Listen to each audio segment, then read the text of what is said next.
जय गुरुदेव, जय हो बाबा नीप करोली महाराज की जय।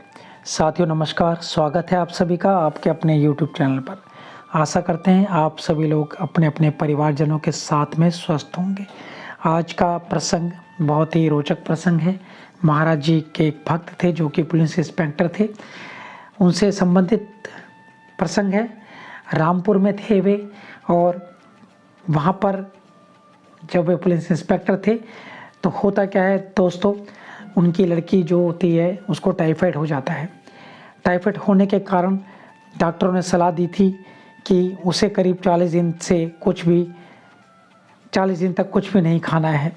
और ऐसा करते करते लगभग उसको 40 दिन हो गए थे और वह लड़की, पुलिस इंस्पेक्टर की जो लड़की थी, वह मरणासन हो गई थी। यानी कि वह कब प्राण त्याग दे इसका अंदाज़ा लगाना बहुत ही आसान था। ऐसा लगता था कि जैसे यह आज ही चली जाएगी।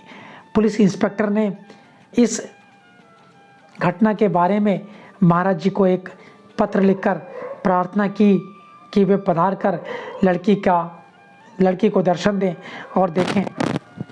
लेकिन होता क्या है मित्रों, महाराज जी अपने भक्तों की बातों को समझ जाते थे, उनके भक्तों की मन की व्यथा को समझ जाते थे।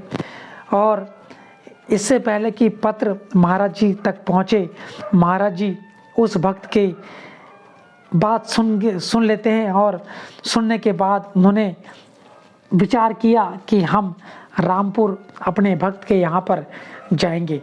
और उन्होंने रामपुर की यात्रा करने का प्रोग्राम बनाया। वे रामपुर में जो पुलिस इंस्पेक्टर थे उनके घर पर गए और वह जैसे ही लड़की के कमरे में घुसे, उन्होंने कहा, ये मेरी लड़की को भूखा मार रहे हैं, ये क्या हो रहा है, हमें जोरों की भूख लगी है, हमारे लिए खाना बनाओ। इस तरह से महाराज जी ने कहा। महाराज जी के लिए खाना बनाया गया, महाराज जी को खाना परोसा गया। महाराज जी ने भोजन किया और भोजन करने के उपरांत जो लड़की थी उससे कहा, ये लोग तुम्हें भूखा मार रहे हैं, ले चपाती खा ले। यानी कि देखिए, पहले महाराज जी ने खुद स्वयं भोजन ग्रहण किया, उसके पश्चात उस लड़की को बोला ये चपाती खा ले। फिर महाराज जी ने उस लड़की को बोला, हम बहुत थके हुए हैं, हमें आराम करना है, तू यहाँ से उठ, तू इस कुर्सी पर बैठ जा, हम बिस्तर पर सोएंगे। यानी कि महाराज जी अब उस अवस्था में आ गए थे कि उस लड़की को वह सही करना चाह रहे थे। लड़की उठकर जो पास में कुर्सी रखी थी उस पर जाकर बैठ गई और महाराज जी जिस बिस्तर पर लड़की सोई हुई थी उस बिस्तर में जाकर सो गए। लगभग कुछ समय बीता, 1 घंटा बीत गया और महाराज जी बिल्कुल चुप रहे, मानो जैसे कि वह बहुत ही गहरी नींद में हो। फिर महाराज जी अचानक उठे और उठने के बाद वह चल पड़े। जैसे ही महाराज जी ने वहाँ से प्रस्थान किया, लड़की अपने आप को स्वस्थ महसूस करने लगी और स्वस्थ महसूस करने के साथ साथ वह ठीक हो गई।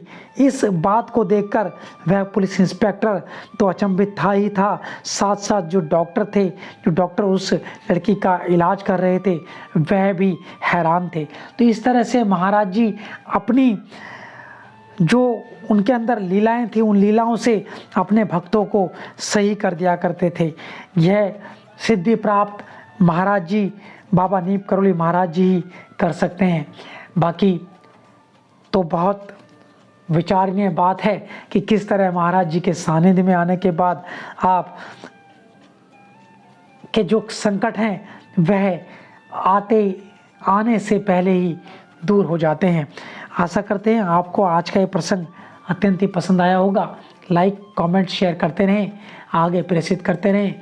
जय हो गुरुदेव, जय हो बाबा नीप करोली महाराज, और आप सभी का बहुत बहुत धन्यवाद।